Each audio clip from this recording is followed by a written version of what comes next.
Oh man, we sure love bribes in here.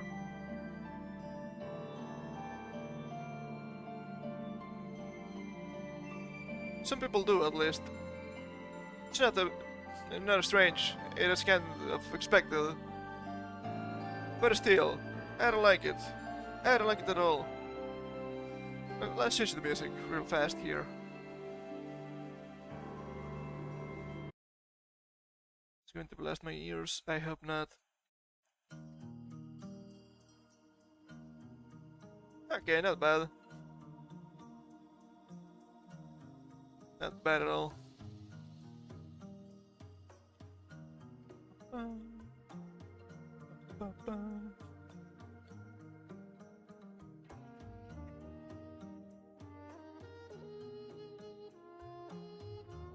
Where's all my stuff here?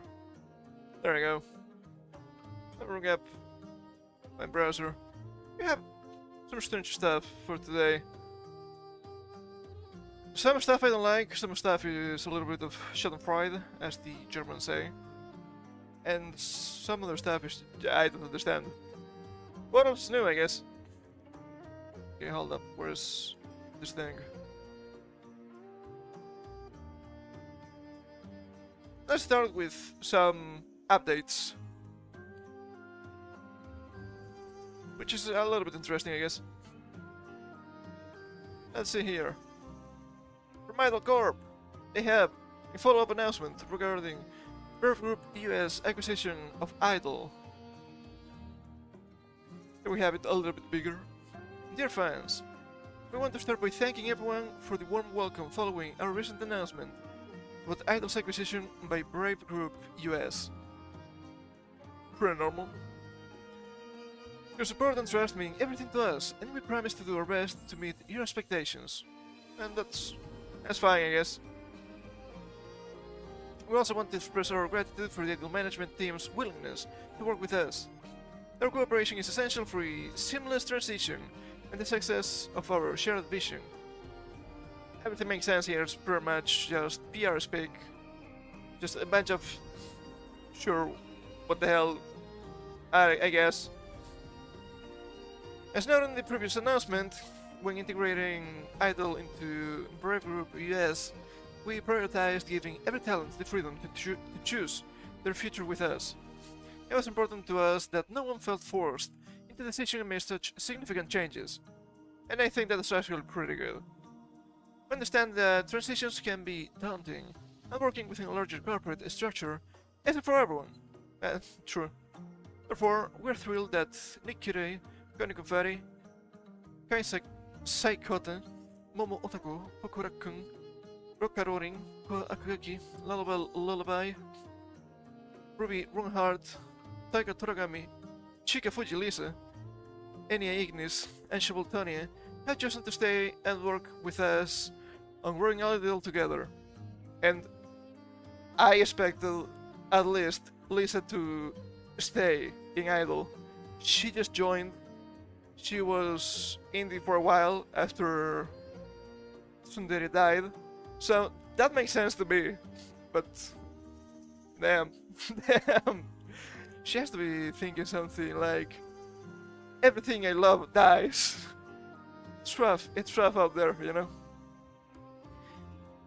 We are sad to see them go, but we deeply respect the decision of Katarina Curie, Fuyo Cloverfield, Juno Nagi, Brimpen Rose, Joe vtuber, mind you, and Mako 5 to pursue their paths independently. And I believe, I'm not quite sure because I'm not big into Idle, but I believe that Gen 1 of Idle is out right now. Or it will be, it's not effective immediately. Also a little bit surprising that we have here Meika going independent. She also joined just not that long ago, and she was an indie for a long time. That... I don't know. She knows, I guess. It's not that big of a deal, probably. We're committed to celebrating their journey at Idle with a dedicated farewell stream in November. And still quite some time. Under the terms of the signed agreements, instead of requiring any upfront payment for the AP. Thank you. We will engage in a revenue sharing model for 1 year. This arrangement ensures that they can continue to grow their careers on their own terms, regardless of the personal financial situations at the timing of departure. And that's, I guess, okay. It's probably the best they could have done for both parts. To be fair, it would be important to know the rates of sharing. There can be a little bit of a contingent point, if you catch my drift. I don't think it's gonna be prohibitive if you have a bunch of people living already. Also, funny thing. There we go. Instead of requiring any upfront payment for the AP, we will engage in a revenue sharing model for 1 year. Okay, how is that gonna work with Mecha, for example? That's not, let's say, a new tuber, right? She was a thing before, and she kept her model. Does she have to pay now for her own model that she had before? I don't know, I hope not. That would be a little bit too silly, you know? I wonder how their stuff works when indies join Corpus with the same model, right? Excuse me. If you have to forfeit all of your rights, ooh, I don't like it. I don't like it at all. I'm also excited to announce that we will immediately start working on 3D model debuts for the talents who chose to stay. That's always nice. Regarding the debut of Idol EN 3, we are committed to ensuring the highest quality debuts. To achieve this, we have decided to delay the debuts until October. Understandable. Additionally, we will debut 4 talents following the departure of one of the upcoming talents. And that's also understandable. Oh, you're gonna join Idol. Well, now you're gonna join Idol under Brave Group. Yeah, peace out. I'm not doing that one. Peace out. That's understandable. A little bit of turmoil. It's not great for some people. Maybe they just don't like Brave. That's also understandable. We're also aware of the concerns regarding the delivery of previously undelivered merchandise. We are taking steps to address these issues. We will attach a detailed shipping schedule for all pending orders in the replies. Should any delays occur or issues arise in producing the merchandise by the scheduled dates, we will provide refunds. Thank you for your patience and continued support. And that's actually pretty decent. It's... I don't know. I cannot make a judgment here. Right?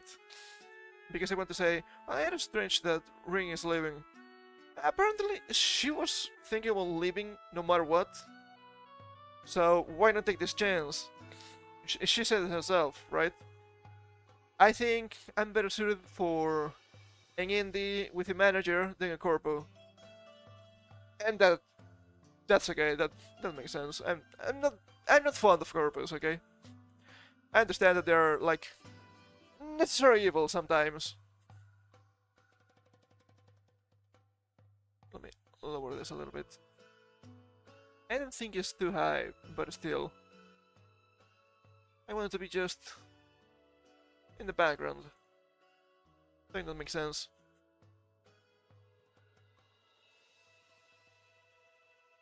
Oh man. Well, you still have most of the newer talents. So that's okay, and it's not like this, at least not all of them, I'm not quite sure. It's not like they're going to retire forever. They're still gonna be around, just indie instead of corpo. Still the same tuber, you know? So it's actually kind of an elegant situation. I don't know. I don't know too much about Brave. I don't think I like them. They seem a little bit like... It's just the name. They seem a little bit like BlackRock, you know? They just keep buying and buying stuff. That's how the business works, I guess, but... Not a big fan. Not a big fan of the monopolies. Not a big fan of the monopolies at all. Oh man. Speaking of things I don't like. This is ass, I don't like it. Let me crop this a little bit here. I think that's okay actually. Oh man. I saw this the other day. I don't like it. Amazon's Like a Dragon, Yakuza TV show cast reveal that they have never played the games. We wanted to do our own version. And you have some people saying, oh, but can't you read? Can't you read? They said, the cast.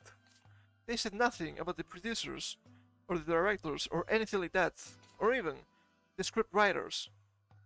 And sure, that's true. Still, we wanted to do our own version. It is a massive red flag.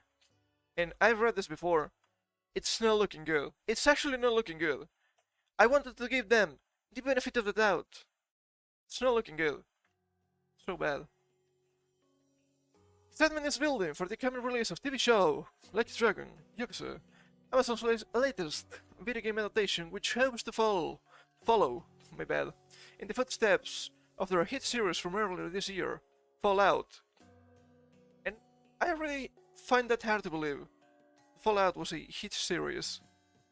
I don't know, I didn't see too much of it on social media and whatnot. So maybe that is actually true.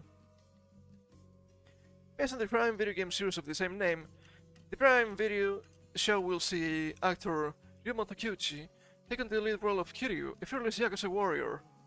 Warrior? I guess. Spanning two timelines, we will see how his actions affect not only the criminal underworld, but his relationship with childhood friend Akira Nishikiyama, who here is portrayed by Kento Kaku. Speaking to Games Radar Plus, which is the site, at the San Diego Comic-Con via translators, following the reveal of the show's first teaser trailer, the actor duo spoke passionately about the series but had arguably a surprising answer when we asked them whether they played the games ahead of shooting, either for research or just for fun. They're fun, that's for sure. Not only has both of them never played the Yakuza games, but as Takeuchi revealed, the team behind the new Amazon show actually asked them to avoid doing so. And that to me is really telling. This reminds me a lot of The Witcher show. Was it even Amazon? I don't remember. Was it Amazon? Was it Netflix? They all look the same to me. I have no idea. Because maybe they want to change the stuff. And the actors would be like, oh, but this is different. What's happening here? I don't know. It's not looking good, either way. As he explained though, they had their reasons. I know these games. Everybody in the world knows these games. But I haven't played them. I'd like to try them, but they had to stop me because they wanted to, for the character in the script, explore from scratch. That's why I decided not to play. What do you mean? Explore from scratch. The grammar here is a little bit scuffed. But the characters are the characters. You don't need to explore them from scratch. They're a thing that exists. And it's not gonna be different. Well, it's gonna be different, but it shouldn't be different from the one in the game. Adding on to that, Keck emphasized that whilst their shows does continue the legacy of the games, they also wanted to put their own stamp on it. It keeps happening. He concludes, I definitely knew the property very well, but I didn't realize the franchise was this globally big. We decided we should make sure we'll do our own version.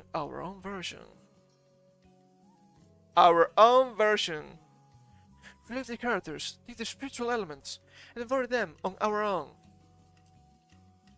Not again, not like this. There was a clear line we wanted to draw, but everything on the bottom was respect. I cannot believe it.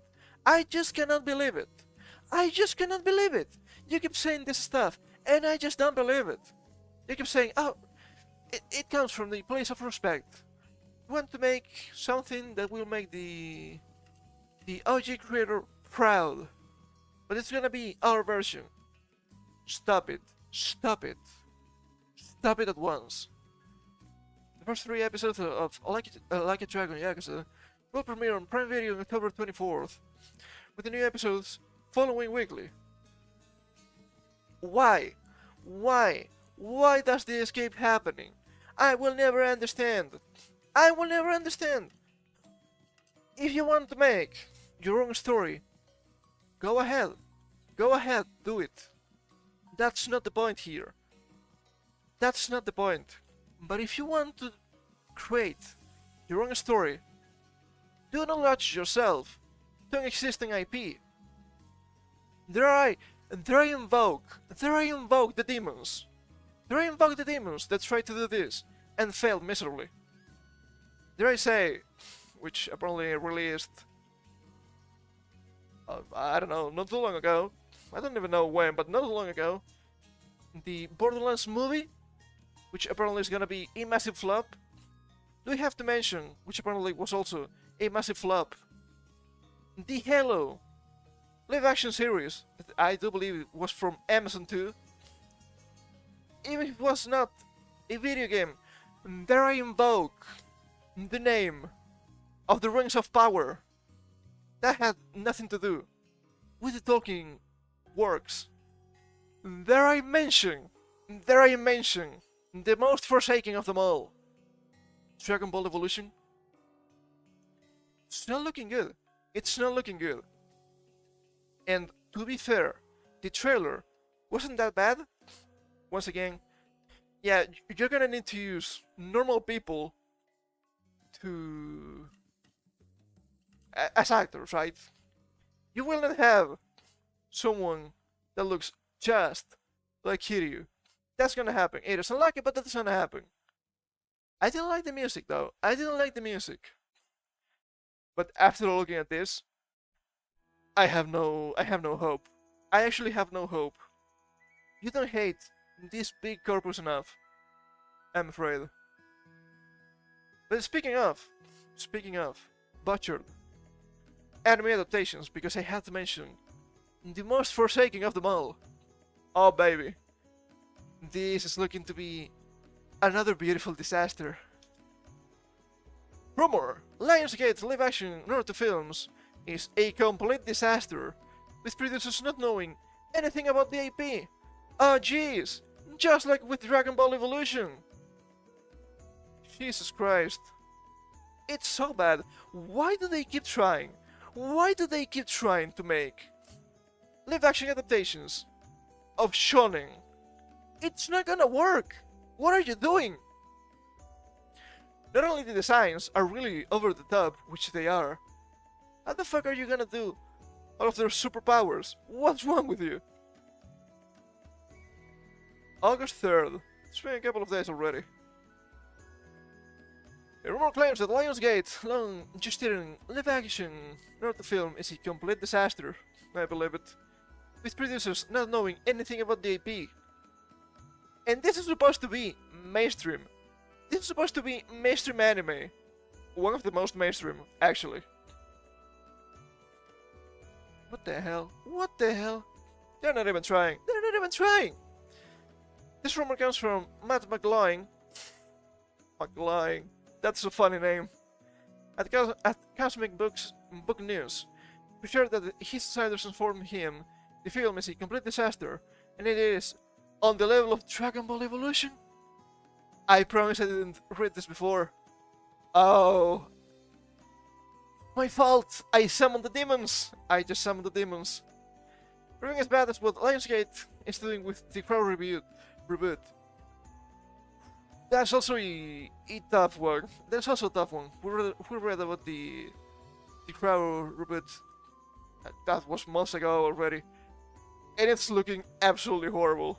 An absolute insult to the OG creators. So bad. McLean added, that we're working on Naruto, didn't have a clue in the world. It's so bad that those working on the movie don't even know who the villains of the character are. Yet they are developing the movie. What the hell? What the hell? Even Dragon Ball Evolution knew who one of the villains was. It was still not good, but at least they tried. Oh man, I've only watched that once. It's really bad. It's really bad. Oh, the ultimate technique of wind! The Kamehameha! What were they thinking? What were they thinking? Probably nothing. They weren't thinking, I'm going to assume. It's so bad out here. It's so bad to be an actual fan of Japanese media. You have a lot of people nowadays posing as, I'm the true fan of the animes, I'm the true fan of the mangas. And they're either normies that only watch, let's say, Naruto, One Piece, or just the current thing. Are they just trying to inject their propaganda on the fandom at least, if they could, on the anime also? Man, it's so rough. It's so rough. We're still ostracized now in our own places, I guess. They're just developing Naruto to take advantage of the built-in audience, but don't know anything about the IP and don't respect the source material or the fans, he stated. Many such fucking cases. This happens a lot. This happens constantly. And people are so stupid they don't realize. But it is still the thing I like. Oh, it is still Castlevania. No, it's not. I hate it in here. I hate it in here. It's so bad. As in, too much stuff lately about the Castlevania show. You have a lot of people coping, but Castlevania is big. It's big trash. What do you mean? It's so bad. It's so bad. I will tell you, it's a good series, not a good adaptation. It's not even a good series, especially if you're an anime fan, okay? It's so jarring. They tried so hard to imitate anime, but they failed. It is still extremely American. The art style, the animation, the rated tier dialogue. It's horrible. It's horrible. It's horrible. Ah, but the first season was fine. The first season was actually really good. It was 3 episodes. It was not good. First episode, it's pretty much, oh, the church is evil. The church is evil. In Castlevania? Huh? Have you seen the sub weapons the Belmont use? Like, let's say, the cross. Let's say the holy water. Dare I mention the Bible? Huh? Reddit. It's all Reddit. It's so bad. So bad, so annoying. Lionsgate has been developing a live-action Naruto since 2015. It's been 10 years! And it is still this bad? They're not gonna make it. Dave McNary at Variety reported at the time that Michael Gracie was going to direct the adaptation and Lionsgate was in negotiations for the film rights to the Naruto series, written and illustrated by Masashi Kishimoto. Okay, hold up. I'm not an expert in the business, okay? But they were trying to develop the adaptation since 2015. But before having the actual rights, that doesn't seem like a money sink to me, at least. If not even illegal. So strange, I don't understand. At the time of this initial announcement, it was revealed Avi Arad and his son Eri Arad. Dude, you're not even trying, it's pretty much the same name, what are you doing? What are you doing? We're producing alongside Eric Fake.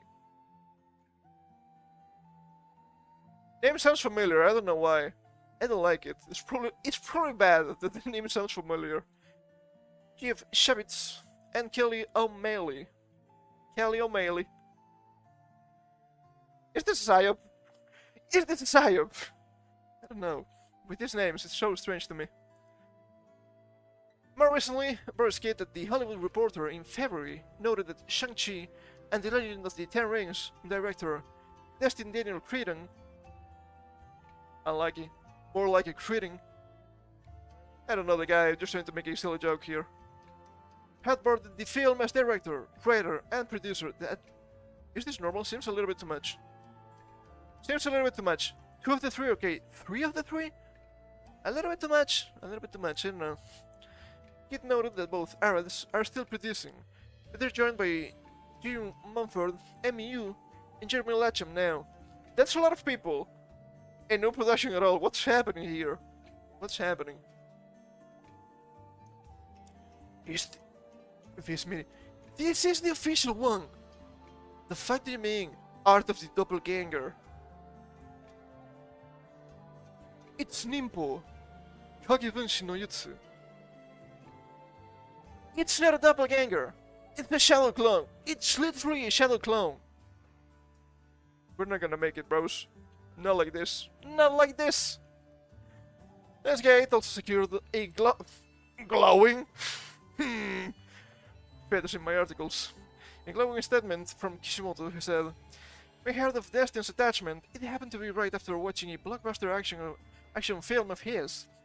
And I thought he would be the perfect director for Naruto." Do not. They're not gonna listen to me. I'm just a silly little guy. I'm just tiny. I'm just screaming to the void. If you're a Japanese mangaka, do not believe their Western lies. Do not try to make live-action adaptations. Even the Japanese ones are usually pretty bad. But the only ones that are decent are Japanese, so that's funny.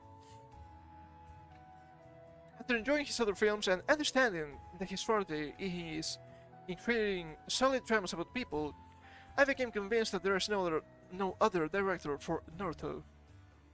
He actually made Destin. I also found him to be an open-minded director who was willing to embrace my input, and felt strongly that we would be able to cooperate together in the production process, he added.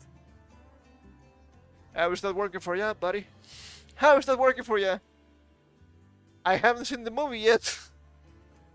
Lionsgate Motion Picture Group Chair Aidan Fagelson also commented at the time, "This manga classic was it even finished at the time? What do you mean classic if it's ongoing?" Just whistle wording. Happens. This manga classic is beloved by millions of fans all around the world, and Disney has delivered a vision for the movie that we believe will excite that massive fanbase, as well as those who are new to it. Red flags.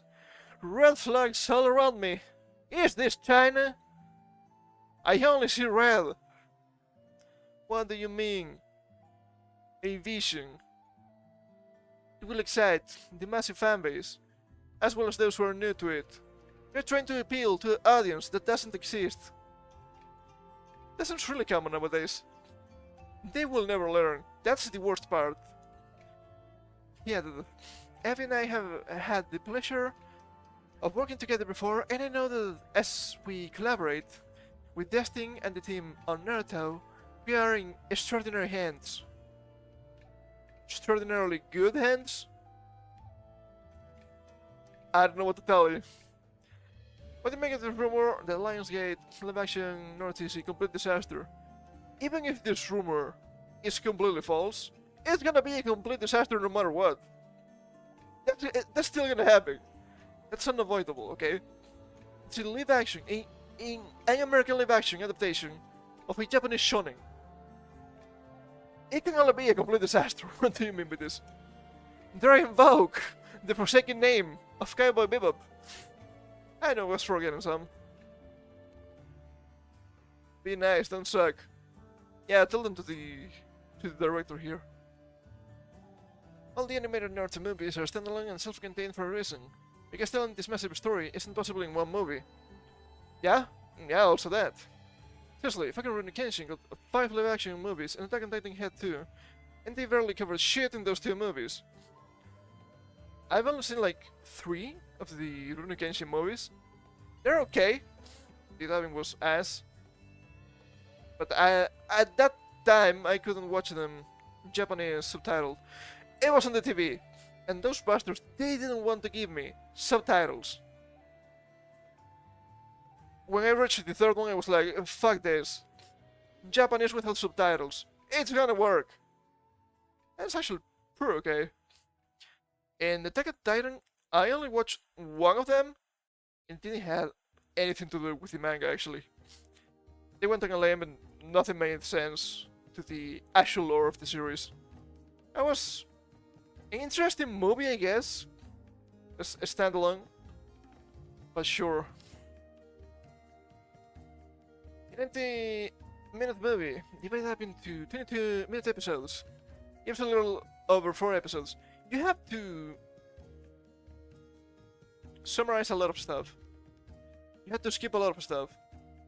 That's gonna happen. The first season of Strange Things could be compared to a 90-minute movie because there is so much interesting garbage. But Japan actually has interesting stories. Yeah, that's also fair. Anime doesn't work in live action. The Japanese can do it, and Hollywood will only make things worse. Absolutely true. Absolutely true, that's what I'm saying. Live action defeats the entire point of anime anyway. Yeah, also that. Also that. If you don't like, let's be real, if you don't like Naruto anime or manga, why would you like the live action adaptation?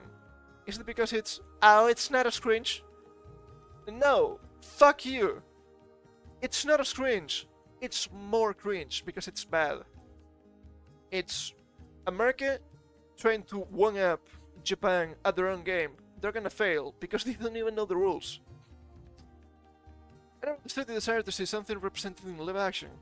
If you liked an animated movie or show, why do you want to see it in a different medium with more limitations? That's what I'm saying! That's what I'm saying! I will never understand.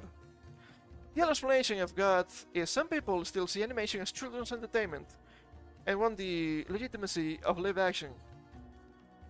If you see it as children's entertainment, you're lame. You're lame. And you deserve nothing. Because you're more worried about, oh, what will the normies think about me, than actually having fun. Fuck you, bitch.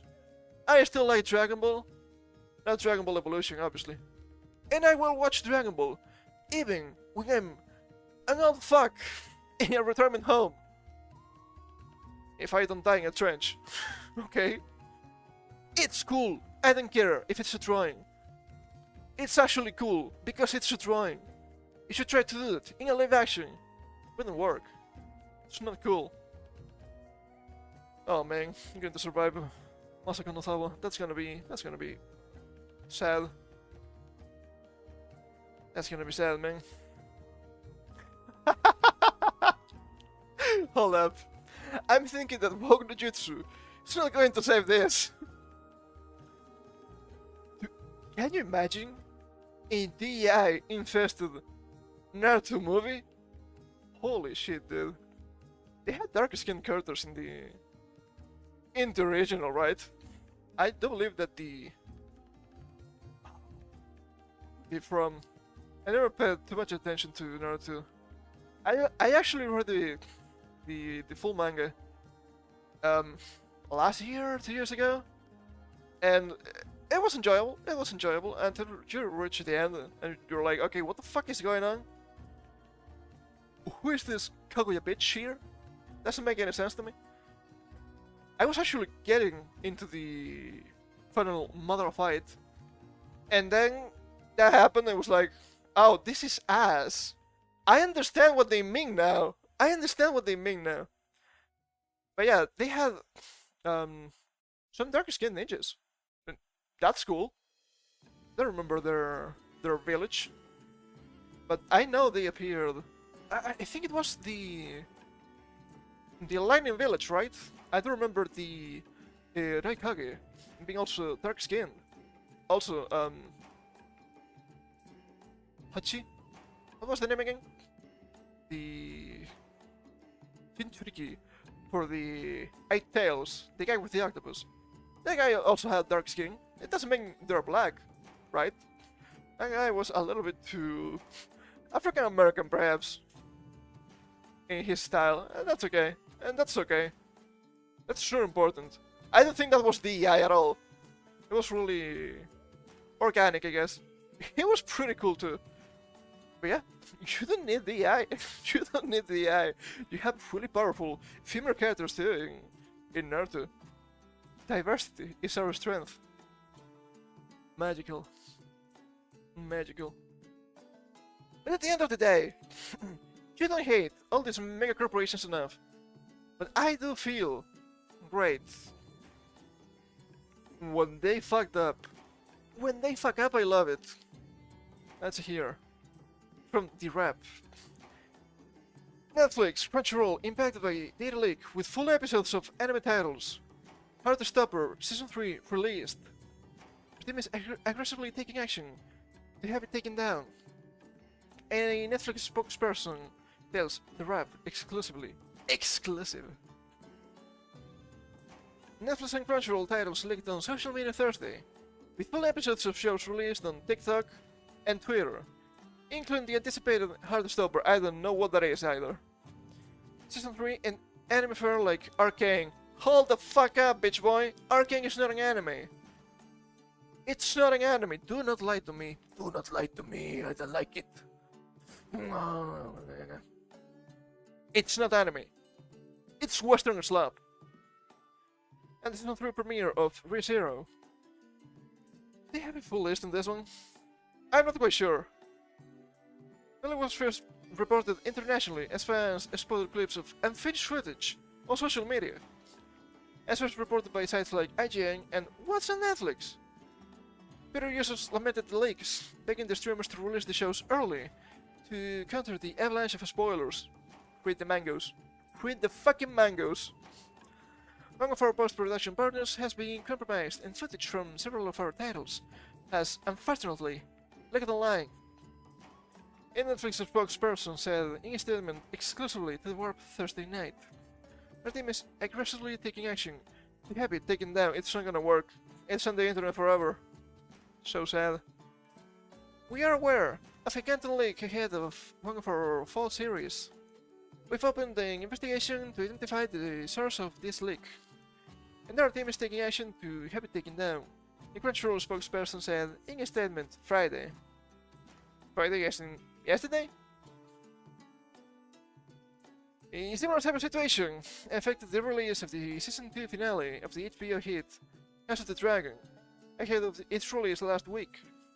HBO blamed the leak on a third-party international distributor when scenes from the first half of the anticipated episode were shared by a TikTok account. Good luck taking anything down on TikToks. The poster spread across Twitter and Reddit as the network worked to shut down the leak and prevent spoilers. Way too late. The internet is forever. We're aware that clips from the House of the Dragon season finale have surfaced across social media platforms, and HBO spokesperson said in a statement on July 31st. The clips were posted after an unintentional release from an international third-party distributor. It's gonna happen. It's gonna happen. HBO is aggressively monitoring and removing clips from the internet, and fans can watch the episode in its entirety this Sunday night on HBO and Max. No. Fuck you, no. Along with the scenes from Hard to Stopper, reported by What's on Netflix, the most recent leak impacted the shows like Dan Da Dan, 6 episodes, Ramba, Nibun no Ichi, 4 episodes. From what I've seen, it's apparently 12 now, so that's the first season. And Terminator Zero, the complete season. According to IGN, there was also... Ah yeah, they mentioned that after that, okay. 5 season 2 episodes of the Netflix series Arcane, not an anime by the way, didn't they repeat that back to me, were released on social media along with the season 3 premiere of Crunchyroll's ReZero. The anime film Mononoke the Movie also reportedly leaked. I don't think that has anything to do with Mononoke Hime. That's fine. And that's everything. 2 comments. And I'm gonna be real. I do believe the Japanese are gonna be fuming with this. At least 6 episodes of Dan Da Dan. They say 4 episodes here of Rama. I'm pretty sure I've seen up to 12 in listings. And the premiere of ReZero? Yeah! I don't think the Japanese are going to like that one. Arcane is an anime, Netflix, still making the same mistake. It's not a mistake! It's not a mistake! It's on purpose, okay? It's actually on purpose. They want to muddy the term. Oh, everything can be anime. No, fuck you. You cannot make anime. Anime is Japanese. Screw you, buddy. 2分の1. 4 episodes. No. Full season, 12 episodes. Yeah, that appears to be the case. That appears to be the case. Jesus Christ, dude. Jesus Christ. It's so rough out here. It's so rough out here. Get something here on the side. Okay. And honestly, it's not the only fuck up with anime lately, but some of them are worse than the others. So here we have, from Battling into Comics, Western localizer proudly brags about butchering Sentai Filmworks' English localization of 2.5 Dimensional Seduction. This fucking anime cannot catch a break. It's so bad, dude. It's so bad. Let me take a sip first. Gonna need that.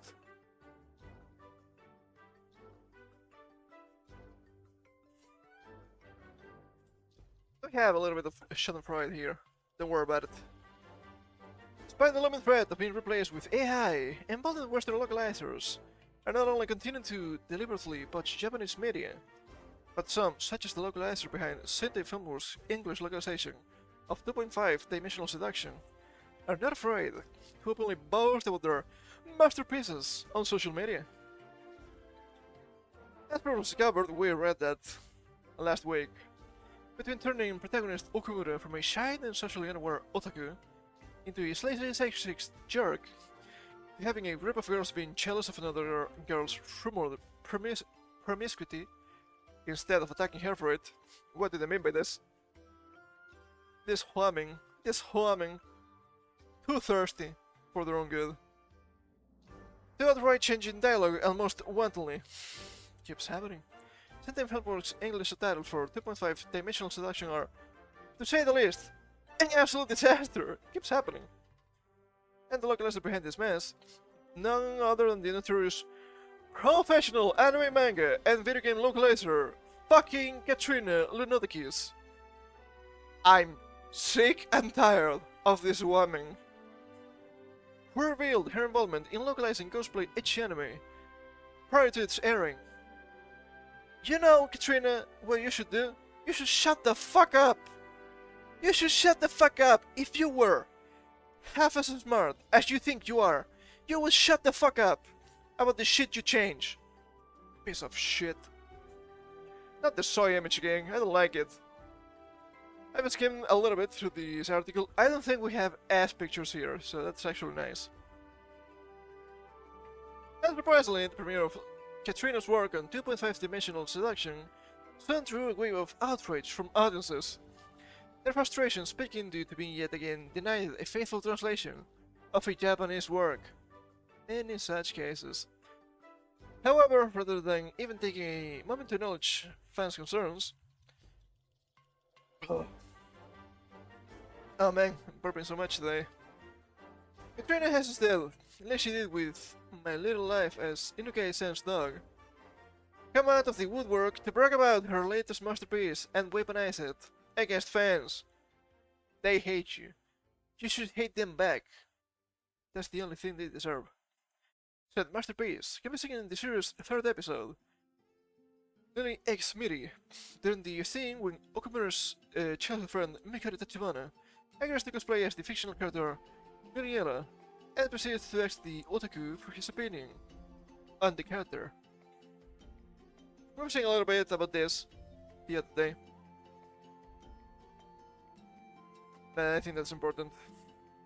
Originally essaying the manga's 7th chapter, so which one's Liliel? In response to Tachibana's inquiry, Okumura proceeds to essentially let his fandom get the best of him and gush about just how much he loves Liliela. Of course you do, he exclaims, for a fast translation of the chapter provided by the Black Cat Escalations group.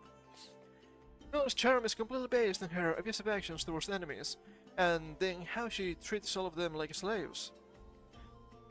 Here she just looks cute, like a cute devil-type character. She's a real sadist, who can even make actual someone tremble when they meet. She has an amazing erotic cuteness, capable of tempting basically anyone. But even when she offers those kinds of little rewards, the only one able to resist her, allure and remain pure with the very same Ashwasama. In spite of her allure being just as unique as Liliel, she doesn't forget the reason. She's one of the most popular idols. If you're not careful, you'll completely fall for her.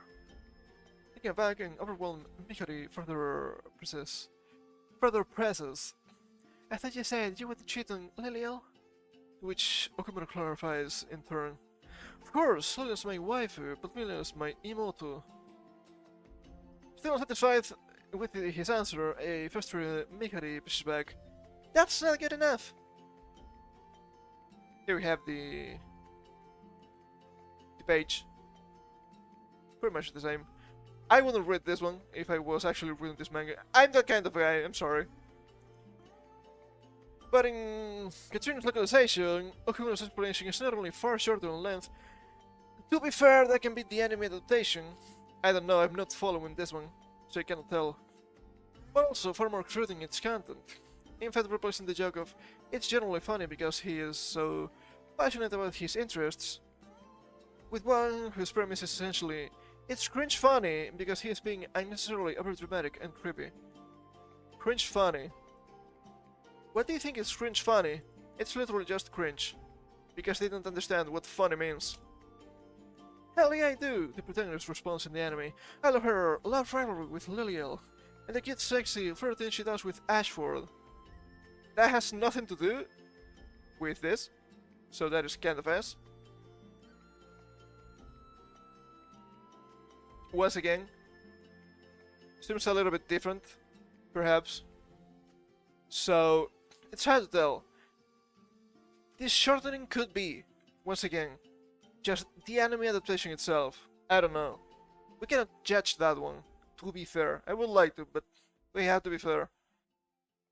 She knows he'll never feel the same, he continues, but still carries a feeling for him in her pure heart. That's not what the page said, though. Then the localization takes a turn for the worse as Katrina proceeds to replace the remaining portion of Okumura's passionate speech. Oh, with her signature internet meme and slang. Issue introduce meme and slang in just translations. You deserve the ultimate punishment. I'm not gonna tell you which one is it. If you know, you know. If you don't know, it's ultimate for a reason. So bad. It's so bad. I still remember the Nagatoro translation. But people know what sussy means. It's a fucking Among Us meme. It's gonna be obsolete. In literally less than a year. Lo and behold, it literally happened. She's got a cute figure and a great ass. A real otaku love a flat-chested lady. The anime version of the otaku argues. Take Beatties will ruin her whole vibe anyway. He didn't say this. He didn't say this at all. What do you mean? He's not supposed to be a sex pest in this way. He's really passionate about his mangoes, and I understand that. But he's not a gooner, okay? Big Beatties, by the way. You can say big titties, it's fine. It's fine, you can say that. The Chinese overlords of TikTok are not going to bang you here. Stupid clown. Really shaken by Okumura's passions, Mikari then snaps back. Said you're never cheated on Liliel. To which Okumura clarifies, yeah, Liliel's my waifu. Liliel's my imoto. You can say that in a fan translation, like up here. Because it's a fan translation. Okay? Fan translations are okay, because they respect a lot. Not a lot, it depends, right? But you often see how they respect the Japanese terms when they make sense. But if you're a professional translator, this is pure fucking cringe. It's so ass. It's so ass. You're not part of the club. Be gone. Where was he again? Here.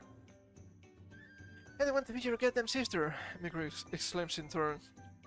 As when translating to little sister, the term imoto refers to those younger female characters who have romantic crushes after unrequited an older male with whom they have a close relationship. And this really just means little sister. Yes, they can have, like, romantic wants and whatnot, but it's not necessary. Imoto literally means little sister. Such as a close friend, stepbrother, or in some extreme cases, even a blood-related brother. It's not that weird. It's anime, it happens. Don't worry about it. As such, Katrina's specific defining of the word to mean sister, rather than character who has an unrequited crush on someone, completely overrides the manga's original gag when due to her own feelings for her friend. Mikari reads way more into Okuma's explanation than he ever intended. Yes, because here she says something like, I wanna be your goddamn sister, but in the manga, you can see here. That's not good enough. That's not good enough. It's completely different. They will tell you, it's almost the same. It's the same idea. It's not. It's not. They're ignorant. They don't understand the context. It's that bad. Following the release of the episode, took to Twitter to brag about her overwriting of the series' original script, asking her followers, there's later in theory how that work my styles for... I'm saying that one just in case. I'm not willing to fly that close to the sun yet. This week, why might I have translated Imoto as Imoto instead of little sister? As by a follower, because Imoto is a word used by weebs to talk about the fantasy of having a little sister, the localizer exclaimed, correct. The thing is, a weeb in the West is not the same as an otaku in Japan. You're completely butchering this.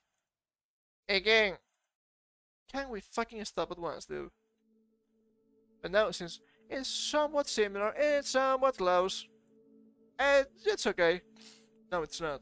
No, it's not. I'm so sick and tired of this.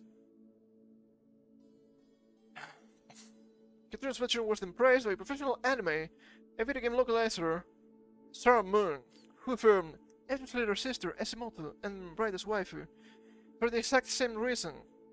Love this, Katrina declared in turn.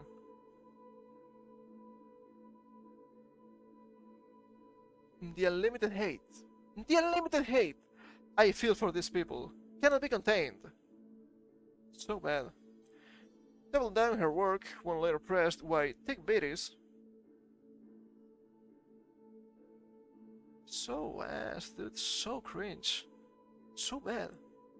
Does he give up in the description on purpose in Japanese in a similar way too? But it makes sense, he's being otaku weirdo. An otaku is not the same as a fucking weeb! What's wrong with you people? Katrina probably breamed. Yes, it's the end of a long rant about how much she loves the flat-chested character. Real otaku love characters with flat chests. But that's not what he says! In the original though, he loves a flat-chested character, but not necessarily because she's flat-chested. Katrina, you're predicting too much here. I hate you with a burning passion. Also, I don't think he actually goops up in the description. We will see that in the manga panel, and we don't.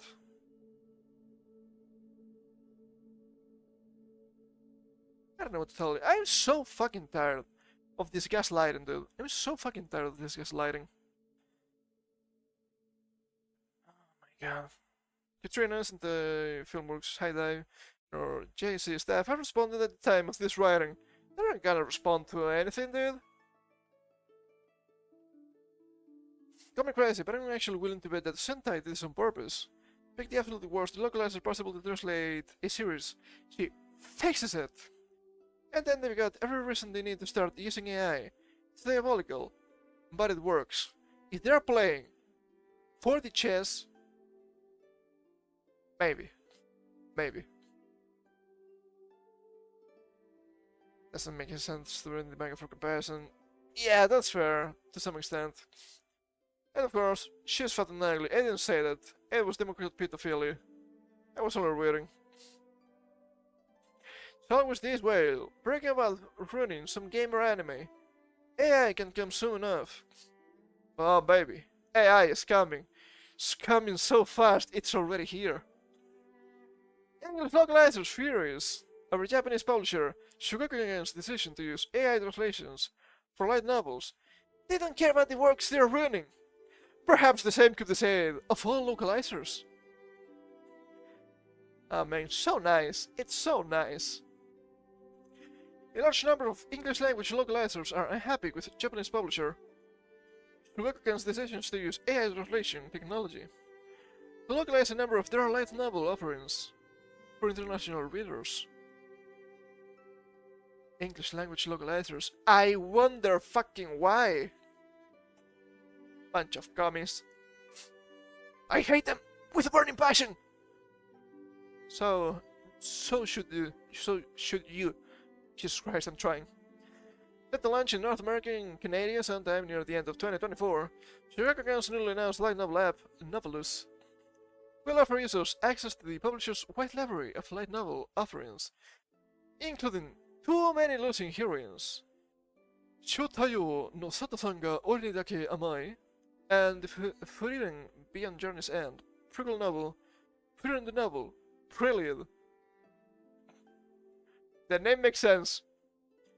According to the publisher, Novelus will see more than 400 titles added to its library over the next 2 years. In order to meet this ambitious quota, Shogakukan has decided to use the Mantra AI translation engine to help localize their books. This situation is a little bit like Alien vs. Yakuza, right? I'm not actually a big fan of AI because I think the end product is not that good. But at the same time, fuck localizers. But at the same time, Shogakukan is gonna be deep into the DIBS because we read about that the other day. So it's like 51% positive at best. It's rough out here, dude. It's rough out here. But at the same time, I do enjoy when they each other here. I love when my enemies fight. Gonna be less enemies for me later.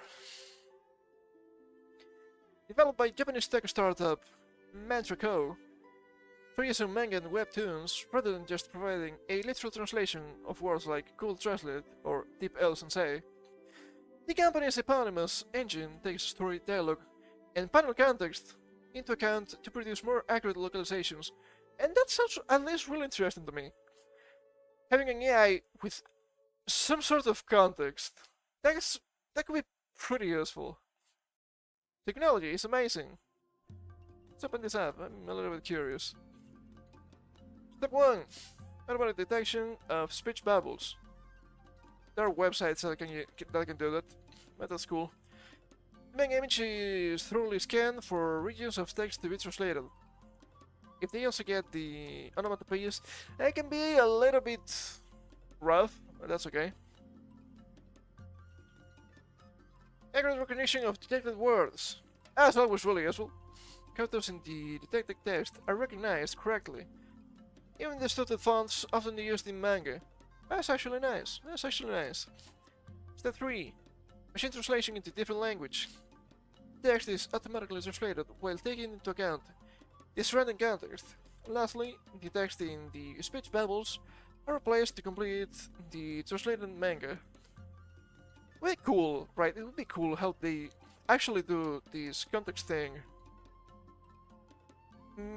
Not necessarily they have to give me the code, right? But a little bit of the logic behind it. Or what does it take into account? That would be pretty interesting. I think it's cool. Even if they are globalists. From there, the localization is passed off to human editors within Mantra Co. for a final review before excuse me, for ultimately being passed off to the source materials publisher. They still have humans checking this. Always good. Always necessary. Just in case you get something silly. That can happen. Interestingly, despite full documentation regarding Mantrico's localization process being easily accessible, popular anime manga news accounts such as Manga Alerts omitted the startup company's human element. I wonder why. They are scared. They're afraid. You better run now, bitch. Thus resulting in Western critics near universally misinterpreting this announcement as confirmation that the publisher would only be using machine translation for their app. Of course they have to lie to you. Of course they have to gaslight you. Because at the end of the day, they are lying. They hate you. And they was just the only one to inject the propaganda into the things that you like. Of course they have to lie to you. They need to keep pushing the propaganda. It's so ass. I have a tweet here. Yeah, translations that the matter is in the headlines again. So we should note that they appear to have editor intervention once translations are produced. You said a lot of stuff to not say anything at the end of the day. Pretty cool. Animanomics. Bidenomics. To this end, instead of responding to the impending AI threat by improving the quality of their localizations. Is this an oxymoron? Or are they just morons? Sometimes I wonder. A little bit of both, baby. Maybe a lot of both, perhaps. A large number of Western-based Japanese to English localizers. Large number of Western-based Japanese to English localizers. It's funny how that works. Also, there's nothing based in here. Many of whom have themselves boasted about having deliberately inserted their own politics and memes into the works they were responsible for. I wonder who that could be. I wonder who. Instead focused their energy on raging against Shogakukan's decision to replace them with AI. When there are errors in the front and center marketing, I dare to think of what the bulk of it is going to turn out like. Infinite Dendrogram and Runs X Shadow Localizer Andrew Haddockson, what a name, proclaimed, "This is what disrespect for the medium and your audience looks like." Perhaps the same could be said of all localizers. Again, they're spouting the same arguments as me, but they're on the opposing side. You know what? Good. Fuck you, people. You made your bed. Now you have to sleep in it forever. What the hell are you doing? What? Yeah, this is not correct. But I don't think this is the full release. They can fix it, okay? They can fix it. Despite multiple cases where localizer having openly posted grammar, please. You guys need a proofreader here. How about deliberately and in same cases, by the way, some cases, what's wrong with you? Weaponizing mistranslations, entering the road to the R3, letterer, Greg Dang, read that backwards. Went as far as to claim this is kind of a minor thing relative to the problem that machine translation is inaccurate, but this kind of service is also just as strictly worse than piracy. Even if you only consider the business side of the things, the idea is still flawed. Worse than piracy. How so? They're still selling their products, but with a different translation. The hell? The hell, dude? It's basically because they're not paying you now? Well, sucks to suck, doesn't it? Sucks to suck, baby boy.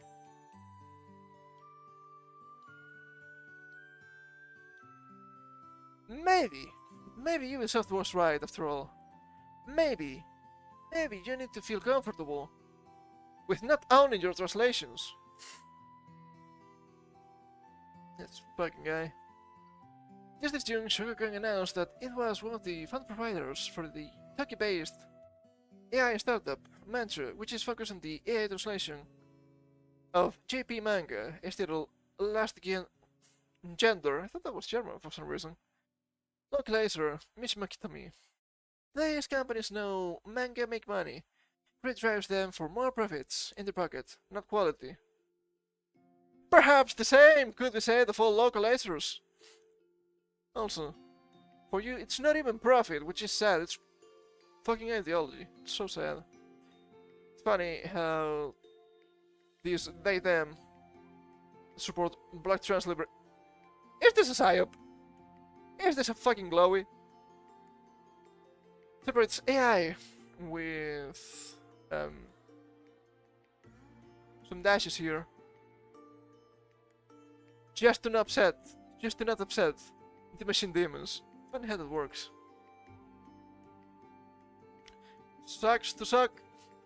It's fundamentally unfathomable to me that these corporations think it is acceptable to have storage freedom by humans go through machine translation. It added, fuck you. Machine translation, that which cannot grasp the fine details of the words crafted through human endeavor. Machine translation of human art is a spit in all our faces. It's funny that you say that machine translation cannot grasp the fine details of the words crafted through human endeavor. Because that's literally the same that's happening with localizers. So, yeah. That's not a good argument, actually. Issuing a call to arms, the gender-inclusive advisor then declared, I'm asking you all, the readers and audiences in the English-speaking sphere, for against AI and machine translation, drive this Shogakukan app down the rock bottom and into the negatives. May they regret their decisions to disrespect human art. It's time for a rude awakening here. Most people don't give a fuck about AI and machine translation. Most people just want to consume product. They have been getting a slop for decades. This is just the natural evolution in a slop. So sad. It's so sad. But now there's something more important in the slot machine than localizers. So big up, bitch. To no surprise, infamous localizer Katrina, who is mostly recently and deliberately botched Sentai Filmworks' English localization of 2.5 Dimensional Seduction, also joined in on the conversation, asserting, well, at least they were honest. They only care about cutting costs, not about getting readers good translations. But you didn't care about getting readers good translations either. So why the fuck would you matter? You are a useless money sink for these people. You think the others of the light novels would want their international fans reading garbled versions of the prose they worked so hard on? She asked, how disrespectful. Perhaps the same could be said of all localizers. Perhaps I could say the same argument to you, Katrina. No, we don't like reading garbled versions of the prose the authors worked so hard on. That's why we don't like localizers. How disrespectful indeed. How disrespectful indeed. You know what? You know what? This tweet is beautiful. This tweet is fucking beautiful, dude. You should save this tweet here. And anytime she goes around parading how she has completely butchered any translation, you should just copy-paste this as a reply.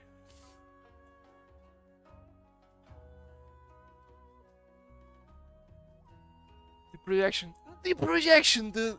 The projection is over 9,000 here. Holy fuck! Also, over 9,000 is a localized line. The original and anything that is not the American version is actually over 8,000. So, just so you know, okay? Don't get me wrong, the guessing over Magical Girls localizer emphasized. Like any tool, machine translation and AI have their uses. Like getting rid of you. But you don't use a jackhammer to nail painting to the wall. Machine translation / AI isn't smart or nuanced enough to craft translations audiences want to read and pay for. Perhaps the same could be said of all localizers. So funny. Creation is so funny. Let them mold. Fuck them, let them mold. Why not? Instead of sharing her wisdom on 7 C's English language localization process, Katrina stated, here's the thing about light novels. Because the original text is often available online, Shosetsuka, Ninaro, etc., lots of fan translation groups already publish machine translations of them for free online. So you're giving international fans what they already have. Yeah, but that would be piracy. I'm not against that, but that's piracy, okay? So it's not that you're giving them something that they have. Now it's official.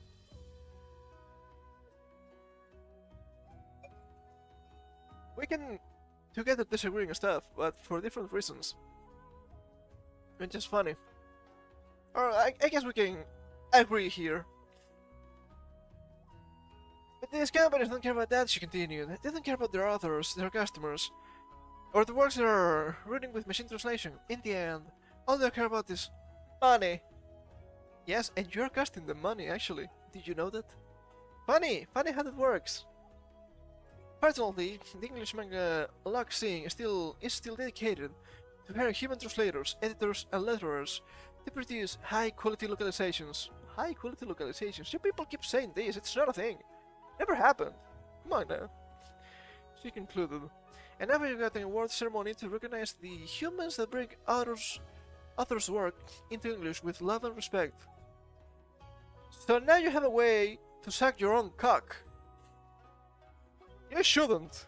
It's a fucking insult to the actual authors and their original works. So sad. Not above, Shokugan's novel reader app is set to release sometime before the end of 2024. Yeah, it's not released yet. Poka, let's see this guy. It was very infuriating for me, a Japanese person who knows about the situation overseas. The Japanese works were ruined without the knowledge of many Japanese people. As a Japanese person, I support Shogakukan for making this decision. For them, their main purpose is to fight piracy, and they are famous for not caring about others. They're still far better than vocalizers. You can say this louder, but not clearer, dude. But this kind of service is also just strongly worse than piracy. As if piracy to release a translated version of your work, huh? That's what I'm saying. It doesn't make any sense. They're just spouting buzzwords around. See if something sticks. Machine translation, that which cannot grasp the fine details of the words crafted through human endeavor. The translation of the human art is spit on in all our faces. All reading of art and translation is the translator's view of the art, including their biases. I assume the translators can properly grasp the fine details of the original author's message, and we've seen that lately. You understand nothing of media literacy. I do understand media literacy, but I do not agree with you. Because you're a fucking commie, and you see communism in absolutely everything. It's not the case. The fuck, dude? I'm more inclined to support the companies in machine translation than these translators, given their track records. Yeah. Yeah, FUD. Food. It's filled by people who are not good at their jobs, and know in their hearts, a machine can do it better, and they have the confidence or skills to ensure they can survive in a world with more competition. It's beautiful. It's beautiful. I have to blow my nose. Give me a second.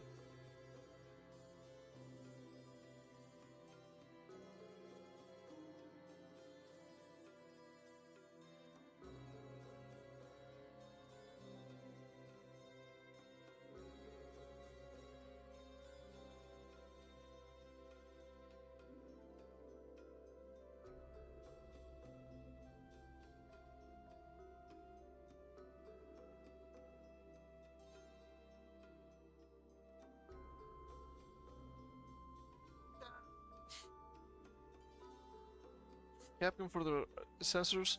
The other in the Deluxe Remaster removes. Oh yeah, the erotic photograph. The hell, that's so sad. And speaking of not owning the things that you pay for, We also have some stuff for Ubisoft here. From That Park Place.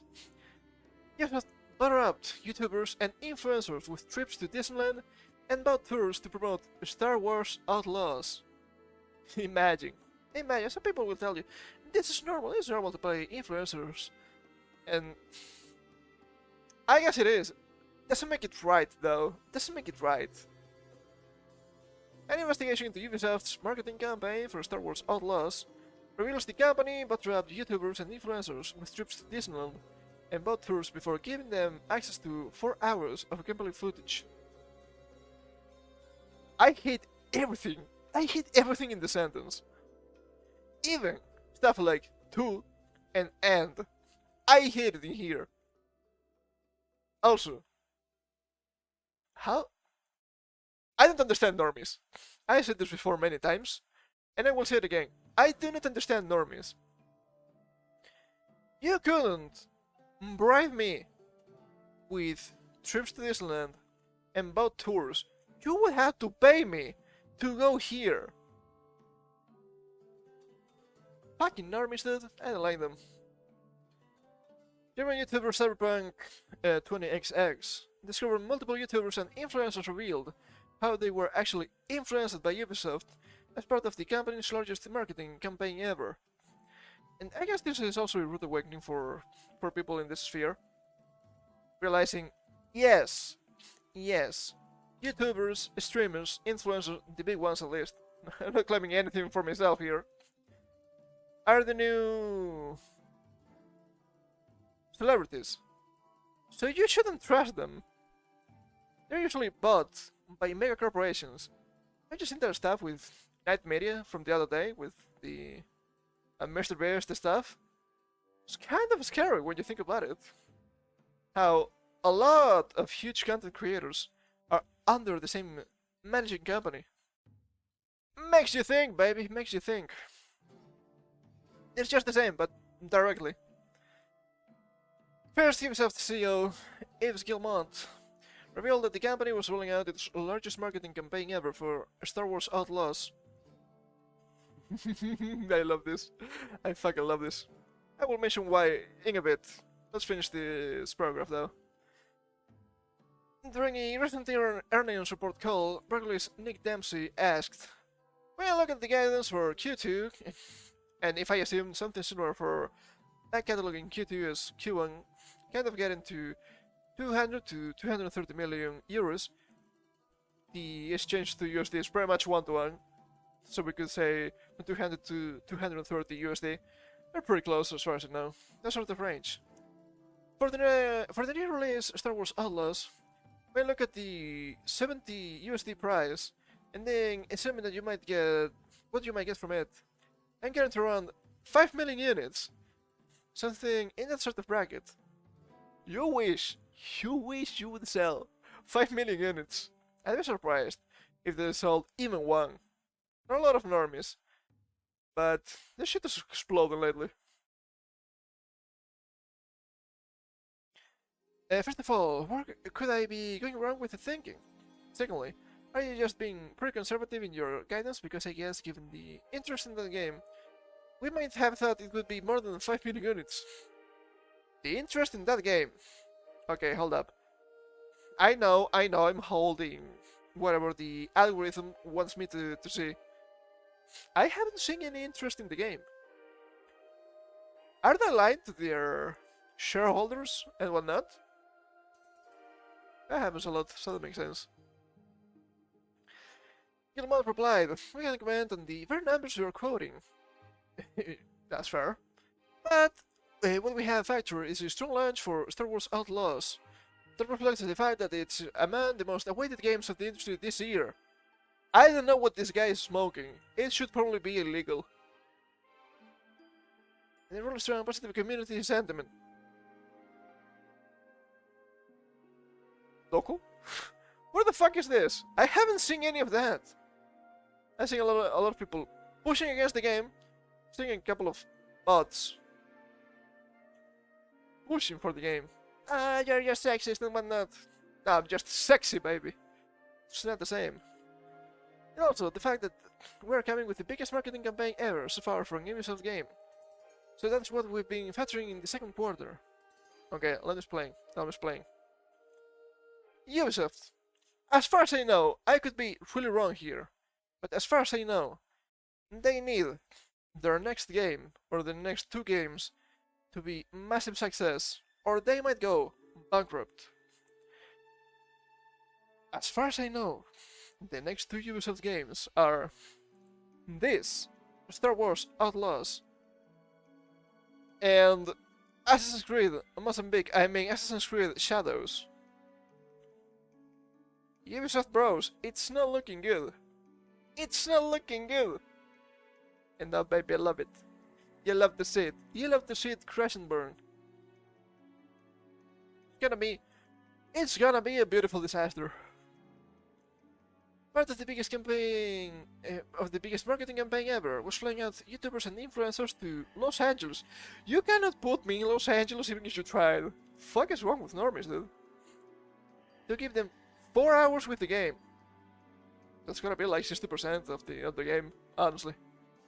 Cyberpunk 20XX revealed that one of his fellow German YouTubers, Christoffel Koenig, confirmed the claim that it was the biggest marketing campaign ever.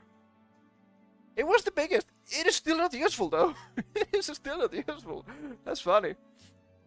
As stated by YouTube, Christoffel Koenig stated, "We are with the largest marketing campaign ever for a Ubisoft game, and I can definitely confirm that the large part, as I was invited by Ubisoft to come to Los Angeles and play in the Star Wars Outlaws event. The localization was really polished, and there was a day in Disneyland or something like that. Disneyland? They're evil. They're evil, Charlie!" Yeah, and continue. So Ubisoft spent a lot on that. Ubisoft, how about you spend a lot of money in making actually good games? What the fuck? Look at this. This looks ugly as fuck, dude. Horrible. Absolutely horrible. Next, Cyberpunk 20XX shared footage from British influencer and YouTuber Louise Julie. Juliet? Juliet. That's British. Probably Julie, right? Revealed she was brought to Los Angeles by Ubisoft early and was taking a boat tour that she claims was originally a whale tour to see if we could spot any whales. Should be really easy in Los Angeles though. Maybe even on that boat. She had, so basically they invited a bunch of UK creators who got there early because our flights were booked early and because it's a very long travel time. It was like a 12-hour journey. 12-hour journey to go to Los Angeles? There's nothing good in that one. Well, it's the UK. Getting away from the UK might be a positive, especially nowadays. Racial tensions, after all. Cyberpunk 20XX also confirms that Ubisoft was indeed paying for these international and domestic flights for YouTubers and influencers. He said in the post from Chewy, which states, Ubisoft and Star Wars flew me out to California to play Star Wars Outlaws, interview the game director and lead writer, and meet the cast. There's nothing good in there, but fuck. I'm beyond grateful for this opportunity. VIP tour of Disneyland tomorrow. VIP tour of Disneyland. Jesus Christ. There's probably a comic joke there, but I don't care enough. It's another individual noting. You guys need proofreading here. Devil noting Ubisoft paid to take these YouTubers and influencers to Disneyland well. Disneyland. The influencer was also reportedly giving a Nyx plushie and was flown out as well. Tofu_games with 2 S's wrote, "Had a blast, heh, experiencing Star Wars Outlaws at the preview event this week. Thank you Ubisoft for the Nyx plushie and for flying me out for all the festivities." Can we see the plushie though? That could have been interesting in this post here. Alas. Not mentioning the Cyberpunk 20XX video, But the Star Wars HQ revealed they made lightsabers during the Disneyland VIP experience. Do they actually work? Can I kill myself with one of those? That might be a positive, finally. He wrote, building epic lightsaber at Galaxy's Edge yesterday with fellow Star Wars Outlaws content creators and explored the park. It was an absolute blast. Finally making Star Wars content creators. The game is not out yet, right? The fuck? They're being bought. They're just being bought. So bad. Of note, Cyberpunk 20XX notes that Louis Julie has denied being paid by Ubisoft to promote the game, despite being flown to Los Angeles during a VIP experience to Disneyland, taking a whale-sighting tour. Whale-sighting, it still gets me. And being schmoozed at the actual Star Wars Outlaws event. They didn't give you money, but this is paying you. They're still paying you. What do you mean? Fucking breadbuns. On her video of the actual event, where she praises the game, Julie penned the following comment. PSA, I was not paid by Ubisoft or anyone else to make this video. I was given the opportunity to record content. However, it was fully my own choice to make and share content based on it. Yes, that's gonna give you money, and you get on the good graces of the company. Because they give you stuff. You're just being bought, woman. Fuck. The only money I make from this content from YouTube views. There's no shilling or hitting agendas involved. And people will believe this. It's so stupid, people will just believe this. No! What do you mean? Holy fuck, dude. YouTuber also notes that Ubisoft has held at least 2 of these big events, and he cites Mandalorian... The Mandalorian, I guess. I guess it's just Mandalorian, that's another guy, I guess. I don't know. Who revealed she was invited to 2 events, one in June and another in July. She posted on Twitter, Ubisoft invited me out for another incredible week in Cali. What do you mean incredible week in Cali, dude? That's an oxymoron, that doesn't happen, that's not a thing. And they know how to party. We played the 4-hour demo of Star Wars Outlaws. I added my own little nicks, and we have the blush here list. Looks ugly as fuck, looks like a fucking Funko Pop. Fuck. Hang out with so many amazing people. More pics coming soon. I'm coming. In response to another user, she confirmed it was her second trip. I know, right? I couldn't believe it either. I'm still not over the jet lag from my last trip. They are buying these content creators, and they don't even fucking realize. They're so sad, dude. They're so fucking sad. Ubisoft is not the only company to do this, and it's far from the first. And these campaigns do not always work. Maybe the biggest example is Prime Video's The Lord of the Rings, The Rings of Power! I keep summoning the most forsaken demons here. Devils, demons, a little bit of both. About sides. Amazon and Prime Video paid for influencers to meet with the show's creators and get exclusive first looks for the show at the multiple events, one at Oxford, another at Majorca.